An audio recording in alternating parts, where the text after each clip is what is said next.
और मित्रों, कैसे हैं आप? Very very good morning students. आज मैं आप लोगों के लिए महात्मा गांधी कृषि विद्यापीठ में 4th सेमेस्टर की जो परीक्षाएं होने वाली हैं उसके लिए फर्स्ट पेपर इनकम टैक्स के कुछ इम्पॉर्टेंट क्वेश्चन यूनिट नंबर 1 के आप लोगों के लिए लेकर आया हूं। अगर आप इसको अच्छे से पढ़ेंगे तो ये आपको एग्ज़ाम में काफ़ी आपकी हेल्प करेगा। ठीक है दोस्तों, तो यूनिट नंबर 1 का हम लोग पहला क्वेश्चन देखते हैं। यूनिट नंबर 1, जैसा कि आपकी स्क्रीन पे फर्स्ट क्वेश्चन है, भारत में सर्वप्रथम आयकर कब लगाया गया? When income tax was levied in India first time. दोस्तों, भारत में इनकम टैक्स पहली बार 1860 में लगाया गया। दूसरा क्वेश्चन है, आयकर है, इनकम टैक्स इज, आयकर क्या है? तो आपके पास 4 ऑप्शन दिए हुए हैं, इसमें से ऑप्शन ए सही है। आयकर क्या है? डायरेक्ट टैक्स है। क्वेश्चन नंबर 3, आयकर की दरें निर्धारित की जाती हैं। Rate of income tax, income tax का रेट कैसे फिक्स किया जाता है? तो इनकम 4 ऑप्शन आपके पास हैं। इनकम टैक्स का रेट फिक्स किया जाता है, द इनकम टैक्स एक्ट दिया है, द फाइनेंस एक्ट दिया है। ऑप्शन नंबर बी सही है, फाइनेंस एक्ट। हर ईयर फाइनेंस एक्ट आता है, उसी के अकॉर्डिंग इनकम टैक्स का रेट निर्धारित किया जाता है। अगला क्वेश्चन, क्वेश्चन नंबर 4, करदाता की सकल कुल आय निकालने के लिए कुल कितने शीर्षक होते हैं? How many heads of income are there in the compute gross total income. Income के कितने हेड होते हैं ये पूछ रहा है। तो इनकम के जैसा कि आप लोग जानते हैं कि 5 हेड होते हैं। आंसर सही होगा, answer number C 5। Next question है, वर्तमान आयकर अधिनियम निम्न प्रकार से जाना जाता है। जो प्रेजेंट इनकम टैक्स एक्ट है उसका क्या नेम है, उसको कैसे हम लोग जानते हैं? तो इसमें जो ऑप्शन डी सही है, ऑप्शन डी, आयकर अधिनियम 1961, income tax act 1961 correct answer है। अगला है, प्रत्येक वर्ष 1 अप्रैल को प्रारंभ होने वाले 12 महीने की अवधि को क्या कहा जाता है? The period of 12 months coming from the first day of every April. तो इसका जो ऑप्शन है सी, असेसमेंट ईयर। अगला क्वेश्चन है, आयकर की परिभाषा है, the definition of income tax is. आयकर की परिभाषा, इसका ऑप्शन है ए, ये परिभाषा इंक्लूसिव है। नेक्स्ट क्वेश्चन, आयकर अधिनियम पारित किया गया। आयकर अधिनियम कब पारित किया गया? Income tax act was passed. तो इनकम टैक्स एक्ट पास किया गया 1961 में, ऑप्शन ए सही है। अगला है, गत वर्ष से तात्पर्य है, गत वर्ष से हमारा क्या अभिप्राय है? The term previous year means, previous year का मतलब होता है, ऑप्शन डी सही है, कर निर्धारण वर्ष से पूर्व का वित्तीय वर्ष, financial year before the assessment year. Question number 10, आयकर की गणना की जाती है। आयकर की गणना, income tax is computed on, income tax किस पर कंप्यूट किया जाता है? पूंजी पर किया जाता है या संपत्तियों पर? ऑप्शन सी सही है, आय पर, किसी भी इंडिविजुअल पर्सन की आय पर इनकम टैक्स कैलकुलेट किया जाता है। नेक्स्ट, कर निर्धारण वर्ष की अवधि होती है, जो period of assessment year, assessment year का समय क्या होता है? तो इसका ऑप्शन बी सही है, हर वर्ष 1 अप्रैल से स्टार्ट होकर के नेक्स्ट ईयर के 31 मार्च तक ये चलता है हमारा असेसमेंट ईयर। अगला है, आयकर उन व्यक्तियों पर लगाया जाता है, आयकर किस पर लगाया जाता है? तो इसमें कई ऑप्शन दिए हैं, इसमें ऑप्शन बी सही होगा, जिनकी आय किसी भी गत वर्ष में कुल कर मुक्त सीमा से अधिक है। Option B, whose income is more than the exempted limit of any the previous year. Question number 13, Bharat में सर्वप्रथम आयकर निम्नलिखित द्वारा लगाया गया। भारत में आयकर किसने लगाया था सबसे पहले? इसका ऑप्शन सही होगा, option A, sir James Williams. बहुत इंपॉर्टेंट क्वेश्चन है, ये क्वेश्चन निश्चित ही परीक्षा में पूछेगा कि भारतवर्ष में आयकर किसके द्वारा लाया गया? तो sir James Wilson, option A सही है। अगला क्वेश्चन नंबर 4, कर निर्धारण वर्ष 22-23 के लिए एक निवासी व्यक्ति के लिए कुल कर मुक्त सीमा क्या है? तो 22-23 के लिए कर निर्धारण वर्ष के लिए जो कर मुक्त सीमा है वो 2,50,000। कर निर्धारण वर्ष 22-23 के लिए भारत में निवासी एक व्यक्ति जिसकी आयु 85 वर्ष है के लिए कर मुक्त सीमा क्या है? तो इसका जो ऑप्शन है सही है वो डी, 5 लाख। 85 वर्ष की उम्र का है या उससे ज़्यादा वर्ष की उम्र का है तो उसके लिए ऑप्शन डी सही है। नेक्स्ट अगला क्वेश्चन है क्वेश्चन नंबर 16। कर्णधार वर्ष 22-23 के लिए एक महिला जो भारत में निवासी तथा जिसकी आयु गत वर्ष में 60 वर्ष या उससे अधिक है परंतु 80 से कम है, more than 60 but less than 80 महिला होने पर, क्या इसमें ऑप्शन कौन सा सही है? इसका ऑप्शन सही है सी, 3 लाख रुपए। नेक्स्ट क्योंकि ये अगला क्वेश्चन 17। आयकर विभाग नियंत्रण में कार्य करता है। आयकर विभाग किसके नियंत्रण में कार्य करता है? आयकर विभाग किसके नियंत्रण में कार्य करता है? तो इसका ऑप्शन सही है सी, प्रत्यक्ष करों का केंद्रीय बोर्ड। इसका ऑप्शन है प्रत्यक्ष करों का केंद्रीय बोर्ड।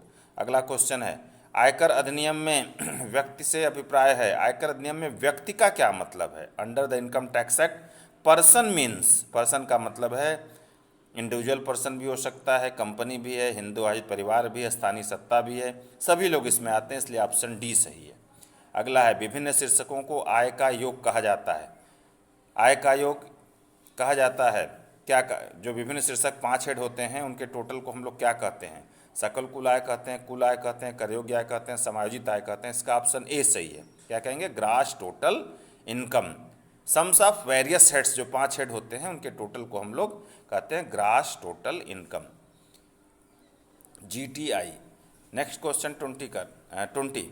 आयकर के लिए वरिष्ठ नागरिक वह व्यक्ति होता है जिसकी आय निम्नलिखित से। वरिष्ठ नागरिक हम लोग किसे कहते हैं इनकम टैक्स के पॉइंट ऑफ व्यू से? तो जो वरिष्ठ नागरिक मतलब 60 वर्ष का या उससे अधिक वर्ष का है उसको हम लोग वरिष्ठ नागरिक कहेंगे। तो ऑप्शन क्या है? ए सही है। अगला है गत वर्ष सदैव समाप्त होता है। गत वर्ष कब समाप्त होता है? गत वर्ष हमेशा समाप्त होता है 31 मार्च को। Previous year always ends on 31 March. Option A सही है। वित्तीय वर्ष 21-22 का कर्णधार वर्ष कौन सा होगा? अगर हमारा फाइनेंशियल ईयर 21-22 है तो इसका असेसमेंट ईयर कौन होगा? तो इसका असेसमेंट ईयर होगा 22-23।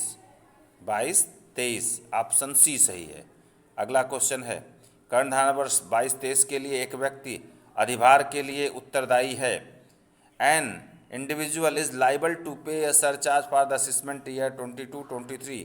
कितना % सरचार्ज लगेगा? इसका जो करेक्ट आंसर है वो है D, 10% of tax payable if total income exceed 50 lakh but does not exceed 1 crore, और 50% of tax payable if total income exceed 1 crore but does not exceed 2 crore, और 25% of tax payable if total income exceeds 2 crore but does not exceed 5 crore, और 37% of tax payable if total income exceeds by 5 crore. ये surcharge का rate है। Next question number अगला question है निम्न में से कौन सी आय कृषि आय? Which of the following is an agriculture income. इसमें से एग्रीकल्चर इनकम कौन सी है? तो इसका ऑप्शन सी सही है। ऑप्शन सी बोलता है बाढ़ के कारण फसल नष्ट होने पर बीमा कंपनी से प्राप्त जो क्षतिपूर्ति की राशि होती है वो जो है एग्रीकल्चर इनकम है। विच of the following is an agriculture income. इसमें से कृषि कार्य से के लिए पहला ऑप्शन है कृषि कार्य के लिए प्रयोग की जाने वाली भूमि के सामान्य गिरवी रखने से ब्याज, ये नहीं होगा। पाकिस्तान में स्थित कृषि भूमि से आय नहीं होगा। बाढ़ के कारण फसल नष्ट होने पर बीमा कंपनी से जो पैसा मिलता है ये कृषि आय में शामिल होगा। अगला क्वेश्चन है कृषि भूमि से प्राप्त किराए की आय। अगर आपका एग्रीकल्चर लैंड है आप उसको किराए पर उठाते हैं तो उससे मिलने वाला रेंट क्या कहा जाएगा? क्या कृषि आय कहा जाएगा? करेक्ट ऑप्शन ए कृषि आय है।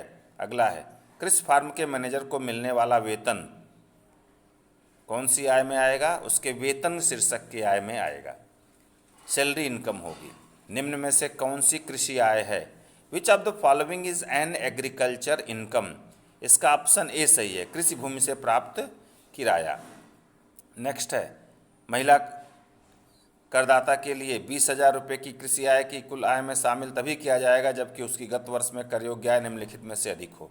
In case of women SC, her agriculture income of ₹20,000 shall be included in her total income when it is more than the following limits। तो ऑप्शन सी सही होगा, 2,50,000।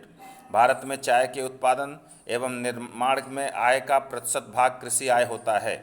इसका ऑप्शन बी सही है, 60%, option B. Next, कर की गणना करने के लिए कृषि आय की कुल आय में शामिल किया जाता है।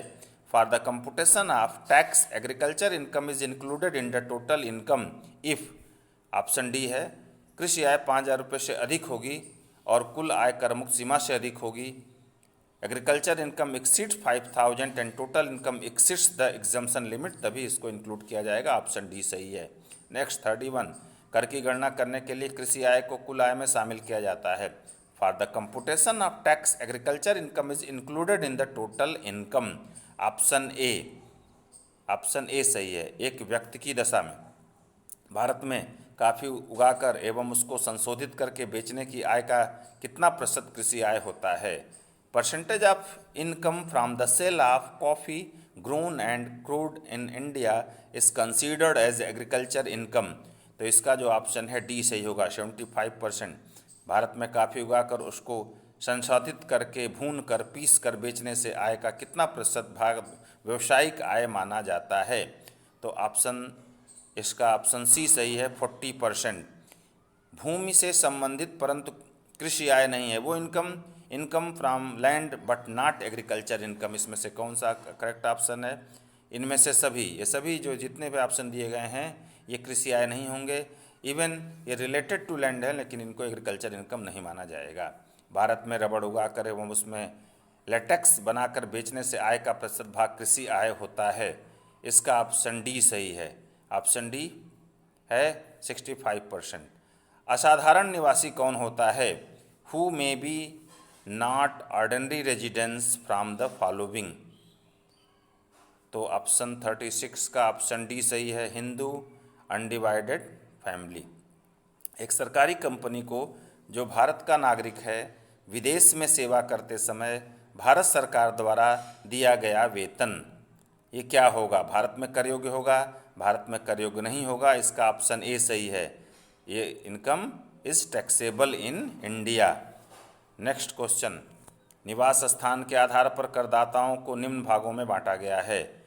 What are the classes of an assessee on the basis of their residence, तो सी, ऑप्शन सी सही है, रेजिडेंट्स होता है, नॉट ऑर्डिनरी रेजिडेंस होता है, resident and non resident. Bharat में उपार्जित आय कर योग्य होती है। इनकम अकरिंग इन इंडिया, अगर भारत में इनकम अकर की जा रही है, कमाई जा रही है, उपार्जित हो रही है तो कर योग्य होगा। ऑप्शन कौन सा सही है? इसका ऑप्शन ए सही है सभी करदाताओं के लिए। निवास स्थान के आधार पर करदाताओं को कितने श्रेणियों में विभाजित किया जाता है? On the basis of residence the assessee are divided into how many categories, इसका ऑप्शन बी सही है, 3। पाकिस्तान में कृषि से आय कर योग्य है, इसका ऑप्शन ए सही है। किसके लिए कर योग्य है? निवासी के लिए कर योग्य है। नेक्स्ट, एक भारतीय, क्योंकि जो रेजिडेंस होता है उसको विश्व में कहीं भी इनकम कमाएगा तो उसे भारत में उस पर टैक्स देना है। नेक्स्ट क्वेश्चन 42, एक भारतीय नागरिक को गत वर्ष में रोजगार हेतु विदेश जाता है। निवासी के लिए भारत में कम से कम ठहरना होता है यदि उसको कुल आय विदेशी स्रोतों से आय छोड़कर गत वर्ष के दौरान 15 लाख रुपए तक हो, तो इसका ऑप्शन ए सही है, 182 डेज। अगला क्वेश्चन है, करदाता की निवासी स्थिति प्रत्येक वर्ष every year the residence status of an assessee ए बदल सकती है। नेक्स्ट, एक कंपनी गत वर्ष में नहीं होती, ऑप्शन सी सही है, क्या? असाधारण निवासी। अगला क्वेश्चन, विदेश में व्यापार से आय जो भारत में नियंत्रित नहीं है कर योग्य है। Income from business in foreign country and controlled from India is taxable in the case of, option A असाधारण निवासी के केस में, ऑर्डिनरी रेजिडेंट्स के केस में। नेक्स्ट क्वेश्चन, भारत में निवासी के लिए कर योग्य आय नहीं है, income not taxable in case of residence in India, इसका ऑप्शन डी सही है। अगर हम पास्ट की कोई इनकम ब्रॉट करते हैं इंडिया में ड्यूरिंग द प्रीवियस ईयर तो ये जो है यही ऑप्शन सही होगा। अगला क्वेश्चन, पेरिस में कमाई गई एवं वहीं प्राप्त की गई आय किसके लिए भारत में कर योग्य है? विदेश में कमाई गई वहीं प्राप्त की गई आय किसके लिए कर योग्य है? भारतवर्ष में निवासी एवं साधारण निवासी के लिए तो ऑप्शन ए ही सही है, क्योंकि निवासी और साधारण निवासी विश्व में कहीं भी आय कमाएगा तो उसे भारत में टैक्स देना होगा। निम्न में से कौन सी आय कर मुक्त है? इसमें से कौन सी इनकम कर मुक्त है? कोलकाता से कृषि आय, सरकारी प्रतिभूतियों पर ब्याज, वेतन से आय, पूंजीगत लाभ। ऑप्शन ए, अगर भारतवर्ष में कोई भी कृषि आय है तो वो टैक्स से मुक्त है। ऑप्शन ए सही है। कृषि आय क्या है? कर योग्य होती है, कर मुक्त होती है, आंशिक कर मुक्त, इसमें से कोई नहीं। ऑप्शन बी सही है, भारत में कृषि आय कर मुक्त होती है। एक नया उपक्रम विशेष आर्थिक क्षेत्र में अगर 1516 में स्थापित किया गया है, उसे धारा सेक्शन 10AA के अंतर्गत कटौती कितनी मिलेगी? 5 कर निर्धारण वर्ष तक मिलेगी। तो इसका ऑप्शन डी सही है, 15 कर निर्धारण वर्ष तक मिलेगी। अगला है, कर मुक्त आयों का उल्लेख आयकर अधिनियम के किस धारा में किया गया है? तो ये सेक्शन 10 में कहा गया है कि कौन सी आयें कर मुक्त होती हैं। अगला क्वेश्चन है, संसद सदस्य यानी जो मेंबर ऑफ पार्लियामेंट होते हैं उनको जो डेली अलाउंस मिलता है, दैनिक भत्ता मिलता है, क्या वो कर योग्य है? नहीं, ऑप्शन ए कर मुक्त है। निम्न में से कर मुक्त आय कौन सी है? कृषि आय कर मुक्त है, विदेशी भत्ते, भारतीय कंपनी का लाभांश, ए और बी दोनों। तो इस तरह से ऑप्शन जो है डी सही है, ए और बी दोनों। कर मुक्त आय घरेलू कंपनी से एग्जम्प्टेड इनकम कौन सी होगी? घरेलू कंपनी से ब्याज, घरेलू कंपनी से लाभांश, विदेशी कंपनी से लाभांश, इसमें से कोई नहीं। तो ऑप्शन डी इसमें से कोई नहीं। वयस्क बच्चे की आय कर मुक्त होती है। अगर कोई भी बच्चा वो क्या है, माइनर है, तो उसकी इनकम एग्जम्प्टेड होगी। कितनी इनकम एग्जम्प्टेड होगी? 55। ऑप्शन सी सही है, ऑप्शन सी है। अवयस्क की आय या 15% जो दोनों में कम हो, income of minor child or 1500 whichever is less. Next question, आयकर के डाकखाने के व्यक्तिगत बचत खाते में अधिकतम ब्याज कर मुक्त है। Minimum limit of interest exempted in the individual account in post office saving account is. तो पोस्ट ऑफिस सेविंग अकाउंट में कितने % ब्याज कर मुक्त हैं? ऑप्शन बी 3500 रुपये अगर कर मुक्त है व्यक्तिगत खाते में। साझेदारी फर्म से कर मुक्त आय, साझेदारी की फर्म से कर मुक्त आय, साझेदारी फर्म से वेतन, साझेदारी फर्म से ब्याज, साझेदारी फर्म की आय में हिस्सा, ये सभी इसका ऑप्शन सी सही है, साझेदारी फर्म की आय में हिस्सा। ओके दोस्तों, ये यूनिट 1 कंप्लीट हुआ। इसी तरह से यूनिट 2, 3, 4 का भी वीडियो जल्द से जल्द बनाकर हम शेयर करेंगे। अगर आपको अच्छा लगता है मेरा ये वीडियो तो प्लीज़ लाइक करिए, शेयर करिए और कमेंट करना ना भूलिए। अगर आप कमेंट करते हैं तो हम और अपने वीडियो में सुधार कर पाएंगे, जिससे ज़्यादा से ज़्यादा हम आपको जानकारी दे सकें। ओके, थैंक यू दोस्तों, बाय बाय।